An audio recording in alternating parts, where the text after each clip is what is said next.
Welcome in to another edition of the JMU Sports News Podcast. I'm Bennett Conlon, joined by Jack Fitzpatrick. Jack, the Dukes were brutally snubbed from the No, they weren't. NCAA tournament. Stop it. Stop it with the propaganda. BetOnline is the world's most trusted betting platform and your number one source for betting on all the madness. Whether you're a seasoned fan or a first-time bettor, BetOnline is your ultimate game day companion. With the largest selection of odds on everything from college basketball to a $200,000 bracket contest, BetOnline continues to be your number one sports betting source. From every Cinderella story to every hat trick, BetOnline has you covered with odds, stats, and more for every game, every play, and every win. BetOnline, the game starts here. A truly sickening. What does John Rothstein keep saying about West Virginia missing out, North Carolina getting in on the men's side? He's calling it, I believe, a miscarriage of justice. Okay. Could we say that here? No. No miscarriage of justice for the women's team going to the WBIT. Look, the WBIT I think is going to be a lot of fun. I also am going to say that it makes sense why they didn't get in, right? Like they didn't have any quad one wins, and all of the quad one games they played, they got obliterated in, which just because you have the 26th ranked non-conference strongest schedule doesn't mean that's good for you. If you lose all of those games and lose all of those games by a combined 150, that's hyperbole. I didn't actually count up the amount that they had lost each game by. But if you lose all of your very tough games by a lot, that doesn't help you.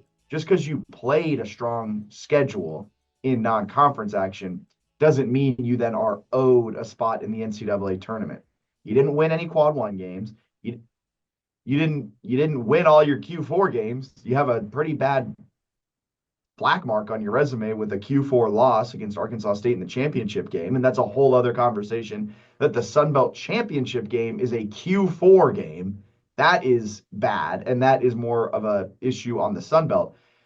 I wish they could have gotten in. I 100% see the argument for JMU getting in. I wish they had gotten in, but I just think it's insane all this pearl clutching that we're seeing around. The Ivy got 3 teams in. This is horrible. I mean, they all had Q1 wins. None of them had Q4 losses.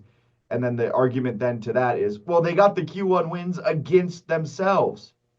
Yeah, that's the whole point. What are we talking about? Yeah, I think Jamie was deserving based on like watching them. Thought they passed the eye test with flying colors compared to other mid majors.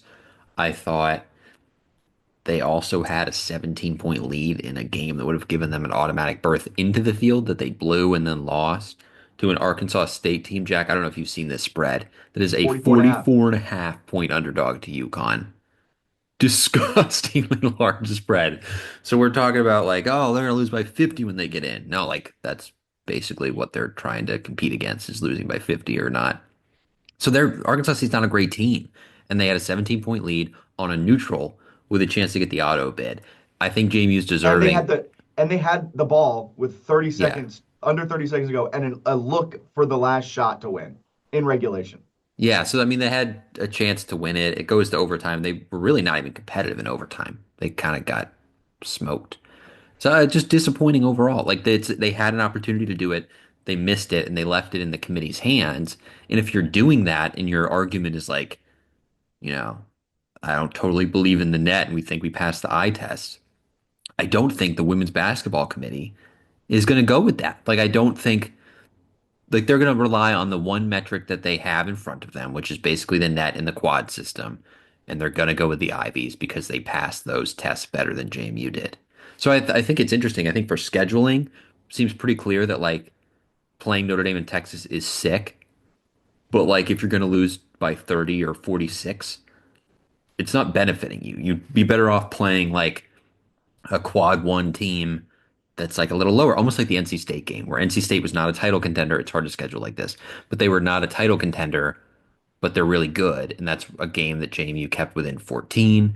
You play solid teams like Florida and Villanova, got 2 nice wins there. Shane Mettler reported that they were close to scheduling Richmond. They had a flirtation in the offseason. Didn't happen. Okay, that doesn't do you a lot of good if it doesn't happen when you're playing a really good Richmond team doesn't get scheduled. You're not going to benefit from having a flirtation in the offseason. But it's, I Yeah, don't know. It could, like, scheduling wise, you probably don't need to play the best teams in the country moving forward, but maybe try to get some fringe ranked teams or just win a lot of quad twos or win the conference tournament. you're about to curse. I heard it. I heard it coming Just win out. the conference tournament. That was your path in. You kind of knew that all year based on how badly the Notre Dame and Texas games went, and they didn't take advantage. It's also funny because like now all of a sudden JMU, and I'll get back to what you were saying, but it's funny that JMU fans are like, how dare the Sun Belt be a one bid league in women's basketball? It's like, well, they've kind of always been. Like this isn't some new thing. And like you said, the season started off and you were like, okay, we're probably gonna have to win the tournament. Like Yeah. this 18-0 regular season is awesome, but like you're gonna have to win the tournament. And with what you're saying about scheduling, like I would love to see a series set up home and homes for the next 4 years with Richmond. That would be great. That is a solid A10 program. They ran their way through the A10 this year. They had a good non-conference showing, and they got an at-large. And JMU is very similar to Richmond in terms of the net and overall just ability. So maybe take a page out of what head coach Aaron Roussel did at Richmond and schedule that way in the non-conference. Maybe get a little series going with the Spiders. Also, you can schedule Mason. Mason won the A10. Vanessa Blair Lewis has done a great job up there in Fairfax with the Patriots. They won the A10, taking down St. Joseph's. Norfolk State is a 13 seed out of the Yeah. MEAC. That is insane. Schedule Norfolk State. You can get some of that in. And those would end up being likely Q2 games in the current system. You're probably not going to get a lot of winnable Q1 games in the current setup of the quad systems, but get some more Q2s and get some fun regional rivalries going. And I think that's how you could end up potentially becoming an at large down the road. I think it's more beneficial to schedule Q3, Q2, and on the Q3 front, even on the Q4 front, you get those blowout wins. That's more beneficial to you than being blown out at home against Texas. Yeah, and you make a good point. Like, with the current system, they're probably not going to get a lot of winnable Q1 games. Isn't that kind of the point? Like if you're not able to win Q1 games, like it's going to be hard to get an at-large bid. And I know they've tweaked it where like a Q1 game you are playing just The like the in an men's elite. the Yeah. men's Q1 makes sense. The women's one, it's like one, it's really hard to find a Q1 game now, and two, it's extremely hard to win a because a home Q1 game is like the top 15 teams in the net. Yeah, so it's you're gonna have to go play like an elite level team on the road and win. So it's gonna be hard, but at the same time, like it's hard to be like pounding the table and be like, we deserve a spot in the field if you're like not really in the ballpark of winning Q1 games. But doesn't that also make what the Ivy did that much more impressive? Because I think everyone's so, like, yeah. outside of the top three, the Ivy's just like the Sun Belt. And it's like, well, yeah, but they have the top three. Right. The top three for the Sun Belt is JMU, a Q1 or Q2 game for some teams, I believe, with what their net was, a game at JMU for like Arkansas State or Troy would have technically been a Q1 fringe Q2 game. But you got that. And then on top of that, you have your second team as a Q4 game, your third place team at Q4. Like the top of the Sun Belt is essentially just Q4 opportunities, and you're not going to get at large bids with that.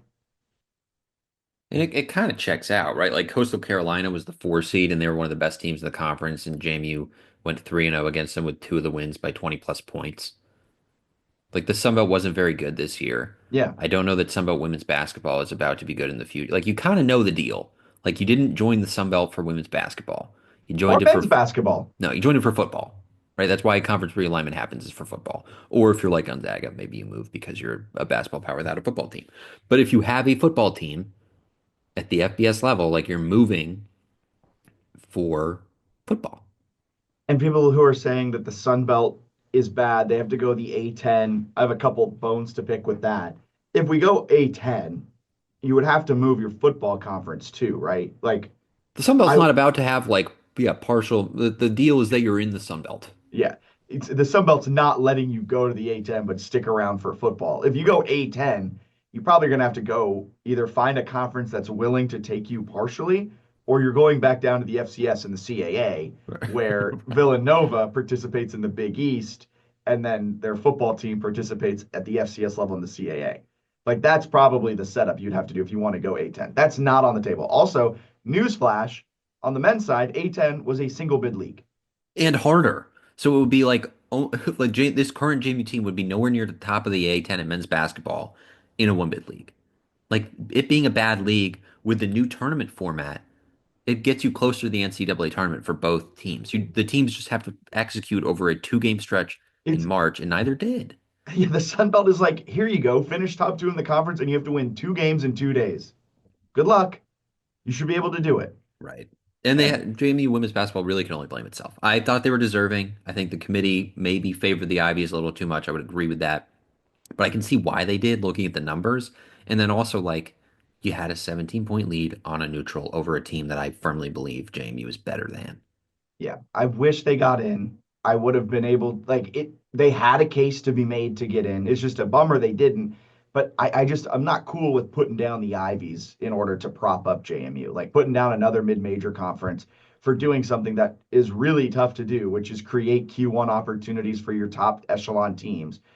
Do I wish JMU, the Sun Belt scheduling was better too? That's a whole other conversation. Like, I wish JMU could have had an opportunity at Arkansas State in the Yeah. regular season, which would have been good for Arkansas State and JMU. Like, there's no reason why you're not playing every single team in basketball because there's no divisions, there's no East and West in basketball. It's one big Sun Belt. So you should play everyone in the Sun Belt at least once in your regular season. And that's a whole other conversation. But it makes sense why JMU didn't get it. It's a bummer, but they lost their at-large bid in the non-conference when they weren't able to hang with Notre Dame or Texas. Yeah. And like hang with Notre Dame, they got doubled, right? 46 to 92. So I mean it was Okay, you just didn't have to rub it in that way. it was just brutal. So that one wasn't even competitive. Like that game was over pretty much immediately. So that's part of what hurts you is sort of there's that efficiency aspect of the net. And when you lose a game by 46 to anybody, it's going to hurt your efficiency to a certain extent. No, they kind of were trending in the right direction with conference play because they blew some teams out in conference play and had some big time wins. But they also had a couple where their net was starting to creep, below 50 and get in this really great area. And then they had a few conference games there that were kind of tight. They played a couple of tight ones with Georgia State, which just sort of has their number, but they're not viewed positively at all by the net. So like those are going to hurt you, similar to what we've talked about with Ken Pom, right? If you're playing a bad team and you win by 1 compared to winning by 30, like there is a difference that reflects in the data. And like you had a chance against Ball State to blow them out, and you didn't blow them out. So there were the Yeah. opportunities there. And it's unfortunately like when you leave it in the committee's hands, you can nitpick every single little thing that didn't go right, which is what we're doing. And when you leave it in the committee's hands, odds are you're not going to have a favorable outcome, unfortunately. Yeah. You've also I'm you've sorry, go ahead. I'm really excited for the WBIT though. That's what I was going to say. You've got some fans who kind of dropped in after not talking a lot of women's basketball all season. They're like, "Where's A Snub?" lot of fans, a It lot of fans. it's been a pretty incredible season. And part of the reason you play Texas is not for like this long-term net thing. It was one to like prepare you for the conference tournament, and two, because like it's pretty cool to host Texas in anything. So like that was a sweet home game that they had. Playing Florida on a neutral and winning was a huge deal. Playing at Notre Dame is pretty darn cool. Like the Sun Belt MAC Challenge led to some fun games. Going 18-0 in the regular season, an incredible accomplishment. They're 28-5. The WBIT is winnable. Like it is a bummer they're not in the NCAA tournament. It's not like a wash of a season. No, not at all. Like the WBIT is still going to be a fun event. They're a 1 seed in the WBIT. They're going to play Davidson on Thursday Mhm. tomorrow. It's going to be fun, and they have a team that if they're locked in has the potential to make a Final Four run. I know they don't call it Final Four because that's technically March Madness, but a run to be one of the Final Four teams and potentially win the WBIT championship. I said it in I think it was last week's episode. This season has to end in a banner and they have the potential to end it in a banner. I'm so excited for the WB. I'll be at the game tomorrow. I'll be covering it for ESPN Richmond. I'm super excited for it. For the Interesting. fellow They give me a credential sickos, for that. for the fellow sickos, could also be, I believe, a quarterfinal rematch with Northern Arizona, which is one of the 5 teams to take down the Dukes this year, which would be a ton of fun if they got that mid-major matchup again. Northern Arizona's got to get through a few big ones first. They got to beat Arizona, as he might have had some sort of drink problem. I just dribbled half my coffee sitting down my face. But like the WBIT is cool because they can actually go on a run. Like I think they potentially could have pulled an upset in the NCAA tournament potentially if they were on, but nothing is guaranteed. I also, with Arkansas State getting the 15, if JMU had won the conference tournament, I was very curious to see where they would have seeded them because we were talking a lot about like, oh, maybe they'll get an 11, maybe they'll get an 11. It would have been questionable. I think the committee views the Sun Belt pretty poorly, which might have changed some things. I don't even think JMU is among the first four out either. I thought if you got a WBIT one, you technically were, but Okay. that was another gripe I have, and some others brought this up. It was The pretty. women's coverage was horrible. Yeah, how Is do that you what you're not saying? mention on the show the first four out in the last four in? Like last four in's obvious because they're in the playing games. But like how do you not mention the teams that just missed the tournament where the men's thing, that's a huge focus, and they're asking the selection committee chair questions about it. And it's like a major storyline every year where the women are talking like the broadcast show, they just ask about like the one seeds. It's like cover the whole thing. Yeah. They got some work to do on the women's side. That was poor. It wasn't the best. But Thursday tip off at Davidson, 7 p.m. inside the Atlantic Union Bank Center. I'm pumped for that game. I'm pumped for a Yeah. WBIT run. Bummer they didn't get in, but it's not this major snub. If you had, and I might make some enemies by saying this, if you had diluted yourself enough to think that JMU was a shoe in to get an at large, that's on you.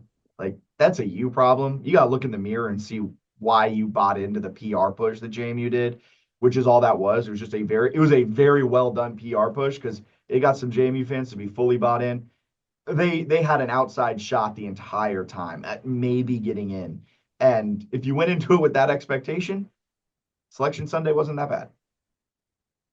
Yeah, I thought it was impressive, like to have this kind of season in this week of a mid-major conference. I know they didn't win it, but like, they Yeah, won the regular season going undefeated. So like to do it in that kind of conference and still be in the conversation speaks a lot to how good this team is. and they got national coverage for that PR push, which is exposure they otherwise wouldn't have gotten. There was Talia Goodman. No matter what you think about her, whether she's a nepo baby or not, she was covering JMU, saying they should deserve to be in. There were other people interviewing Coach O. There was people talking about it who have these national podcasts that JMU should get in, and that's some great exposure because of the PR push they did. So overall, I think it's a net positive. Like, I It's know that might yeah. sound crazy, but it's a wonderful season. If you were watching along from the start, an awesome season that made every game super enjoyable to watch. And it takes them to the WBIT where they can go on a run. And some of my best memories as a college student involved the WNIT around sports, Mhm. involved the WNIT, namely when Kenny Brooks brought his Hokies into the convocation center at the time and Coach O got back at the former teacher. That was an awesome moment. And that's what the WBIT is now. And it gives you those types of opportunities.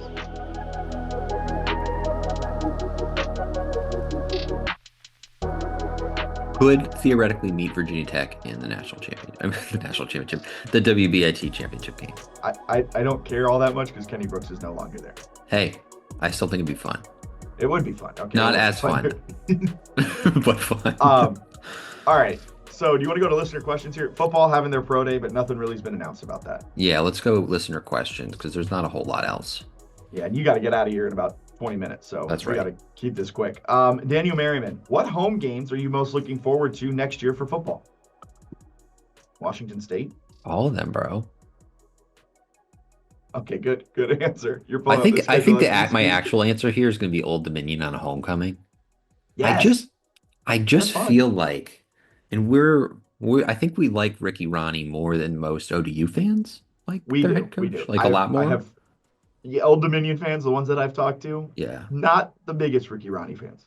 Yo, I love that guy. And I'm going to throw out those one possession losses that have been plaguing him. I think this is the year they turn that around a You, little bit. you know what's the key for him? And I don't know if he's thought about this. Stop playing in one possession games. Blowout wins. Yeah, exactly. Just go get some. But I think they could be kind of solid. And I think that one is close to being more of a rivalry than people realize, where people are like, it's not even really a rivalry. Dukes are dominating. But the last two, they have not like dominated the actual game. They've won the games. But like even the year of Signetti's last year when they were incredible, that was like 30-27, right? That was a could have gone either way in the fourth quarter. So I don't know. That was the one Tyshawn Wyatt destroyed his quad. I think that's right. Yeah. So it's a big. That's a matchup that I think could be more interesting than people realize. And it's sandwiched between a couple interesting ones where you've got Louisiana at home the week before, which is potentially more of a Sun Belt title contender than you would have with Old Dominion. And then you've also got Texas State the following week.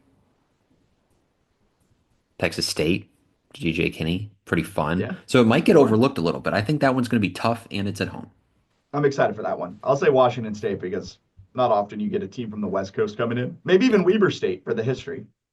Weber State, that's a big one. Yeah, that's I'm a just statement kidding. game. I could, if they have a Gardner Webb like performance, I may revolt. I may turn this into a Ricky Roddy podcast. I do think the Weber State one will be kind of interesting because there's going to be a lot of overreactions about the team in general after that game because then they Yep. play Louisville bye week Liberty. So there are going to be some takes flying. Like if they come out good, people are going to be like, this team's in the college football playoff. And if they come out sluggish, similar to the Gardner Webb, people are going to be like, we might not make a bowl. Should be a lot of fun. It's going to be good. Question from Dominic Palumbo. Given the conversations on social media over the last week, is tomorrow's women's basketball game against Davidson a must win? Yes. Yeah, it's going to look real bad if you were Yeah. stomping your feet If you're around. pounding your chest and then you get beaten at home against Davidson.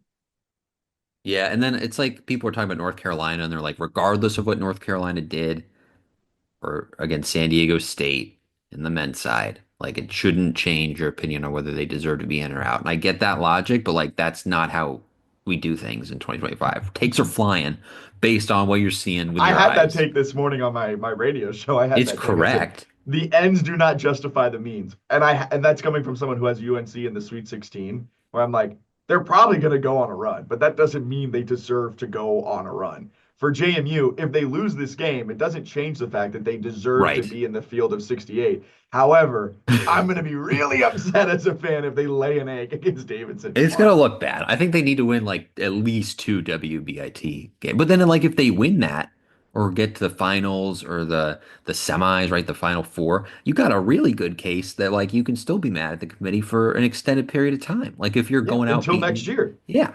So like if you go win it, I think it's a great middle finger to the committee. I love it. Next question. Chris Mullins asked, who on the football roster do you believe has a shot at first team all conference and why? Joby, Joby, Joby, Joby.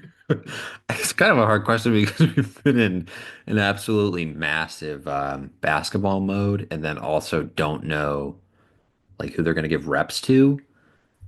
But I would say you're going to have multiple offensive linemen who could theoretically do it. You probably got McMurtry.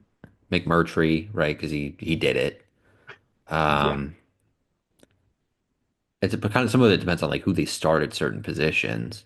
I, I'll go Sweezy, out. Robel, I think either Nick DeGennaro or Landon Collins, one of the Richmond Landon transfers. Collins. You're combining these receivers. Landon Ellis Sorry, I was and reading Zeron Zaron Collins. Collins. I was reading Zeron's name as I was saying Landon's name. So Uh, which one are you giving? Which one are you giving? both Landon and Collins. No, sorry, Landon Ellis. I think Landon Ellis and Nick DeGennaro are the two Richmond transfers. One of them, I think, will I think be all Nick's going to do conference. it I also think Camden Coleman, if he starts. if he Whoever starts starts, at quarterback is going to be an all-conference player for sure. I do like that reasoning. Can we talk about Lakata Dipri, the Okay, here's a take. the tight end from Charlotte? Yeah, I mean, this dude starts his career at tight end, moves to defensive end, has a couple sacks last year for Biff Poggi, moves back to tight end and was recruited out of the transfer portal as a tight end. He might just be a blocking guy, but who knows? Maybe Lakota Dipri. I just worry about his size. He's only 6'4", 275. Just a behemoth, just offensive lineman size, slightly smaller than an offensive lineman. If That's he can right catch a up there. football, if he can catch a football and run like a 4.7, oh Nelly. That's something to consider. And then defensively, you got a bunch of guys who could do it. I'm a big Xavier Holmes guy at defensive end. Emmanuel Bush, defensive tackle. What? We got Trent KJ Hedrick Flo, at linebacker. KJ Flo could certainly get in the break out. mix. Chase Regan could break out. There's always Emmanuel Bush in the middle. Jacob Emmanuel Bush Thomas. just slightly larger than Lakata Dipri. I mean, they're going to have candidates to get at the all conference level at every position group, I think. Like, on paper, they're loaded. Michael McMullen was apparently a monster last year, according to Lyle Hemphill. Yeah, so let's see what he's got. Yeah, so Kels Bush, forgot about him. Kels Busch, big guy. So yeah, I mean, you just go through any of the transfers. It could be they'll have a lot of. They should be a very good team again. Chris also asked, aside from the quarterback position, which position are you most excited to see play this season? I'm going to say wide receiver. After the headaches they gave us after getting PFF, I'm super excited to see the two Richmond transfers. There's a lot of talk around Jalen Sanchez, the Villanova transfer. Hmm. You have Zeron Collins, who's a speedster. You got Ymir Knight still in the slot. Dylan Williams is supposed to be this phenomenal, now rising sophomore. The amount of hype around Dylan Williams last year. I'm really excited about the wide receivers and the fact that we don't have a drop ski guy in there. Ooh. Michael Scott, Daniel was talking about him today, Oh, posting some clips on TikTok with like 14,000 likes. He's a shifty little guy. he is a little guy, 5'9", 160. I'm going to say just running back because I think the running back position, Joby, like Joby. if they go with Sluka or Coleman, both those guys can really run. You add like a running quarterback with like a bunch of size to those running backs. It feels like they should run the ball like 65% of the time. I love it. And the last question we have, it actually creates a very good conversation on Twitter, actually. This one's from Blake Pace. What do you think Cole Johnson was seeing from the defense on his second pick thrown in the 2021 FCS semifinals loss against North Dakota State? Just trying too hard to get the ball into the end zone, or was there a disguise in the coverage that he missed? Really wish we had that one back. And Jamie Williams responded, the first interception is the one I bet he would say he would want back. He made the wrong throw. The one in the end zone was just a freak athletic play by the defensive back. Maybe he was trying to throw it out of the back of the end zone.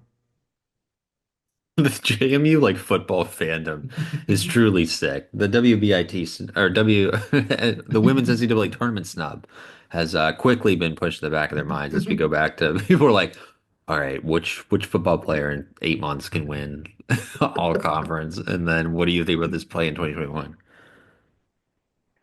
Yeah, I have no clue. I don't remember the play. That was a Actually, great. He threw the jump ball. I want to say it was to like Reggie Brown with a chance. I think it was a chance to take the lead. And it was a one-handed pick. oh, It was a crazy interception. I will say it was a really great interception. I don't know if it was so much the throw as like I mean it wasn't a perfectly positioned throw, but you got to go make a play on the ball, and it was just they made a better play on the ball. sure. What do you think you were seeing? I think you just want to throw a jump ball, which is like a kind of a The whole thing with Reggie Brown. stupid play call, but Oh, okay. we watched Reggie Brown throughout his career. Reggie Brown's like a burner, like a big burner, but he's never like a contested He catch wasn't like a guy. high Yeah, point. Yeah. yeah, Yeah. He was really just like run and go, and he would Jordan burn McLeod them. will hit you. Yeah. All right. So that's gonna hurt. Uh, quickly around the rest of the sports world, baseball continues to lose. They win their series against ULM? Yeah, they did, but then they lost yesterday. Then they Okay. lost against West Okay. Virginia. They only lost 11-1 to West Virginia. We're seeing some strides of progress there. That could have They easily been 12-1 or 13-1. they swept ULM, right? No, they dropped the middle game 9-3. Okay, never mind. It's The only tweets I saw from that series were the wins. So they game one and game me three. too. So And I I had to go back and assume check. And I was like, wait, what happened in this other one? um, softball went down to South Alabama and got swept Horribly disappointing result there. Not to five, overreact, but five. Not to overreact, but blow it all up. I mean, just start fresh. No, they're fine. They're still fine. yeah, but that was one that like South Alabama's not that great. That was a winnable series, and to lose all The three has me pretty devastated, to be the honest. Bats didn't come alive in game one, and then in game two, the Bats still really didn't come alive, losing 5-4. And then in game three, the Bats still really didn't come alive, losing 4-3. Just 24 straight games of quiet bats, but other than that, No, not that one game. you're right, the 12-1, 12. 12 They run had they first had two inning. games in the Okay. Lakeside Bookside Company tournament, Lakeside Book Company. A I had 15-11 to win, double check and see if there was a side there. I was like, that's crazy. 15-11 and 12-4 were their two wins in the final two games of the Lakeside Bookside Company tournament.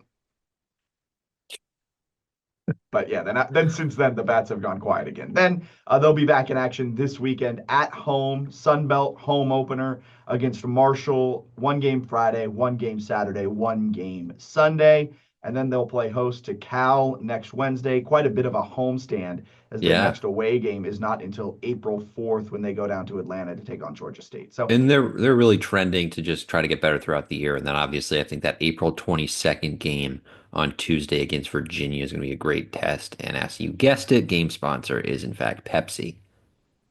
So, of course, Bennett did have to shout it out. Lacrosse, some are calling this the Mark Byington revenge game, part deux. 22-8 win in Nashville against Vanderbilt. Next up today, game starting at 6 against the 12th ranked Virginia Cavaliers at Centera Park.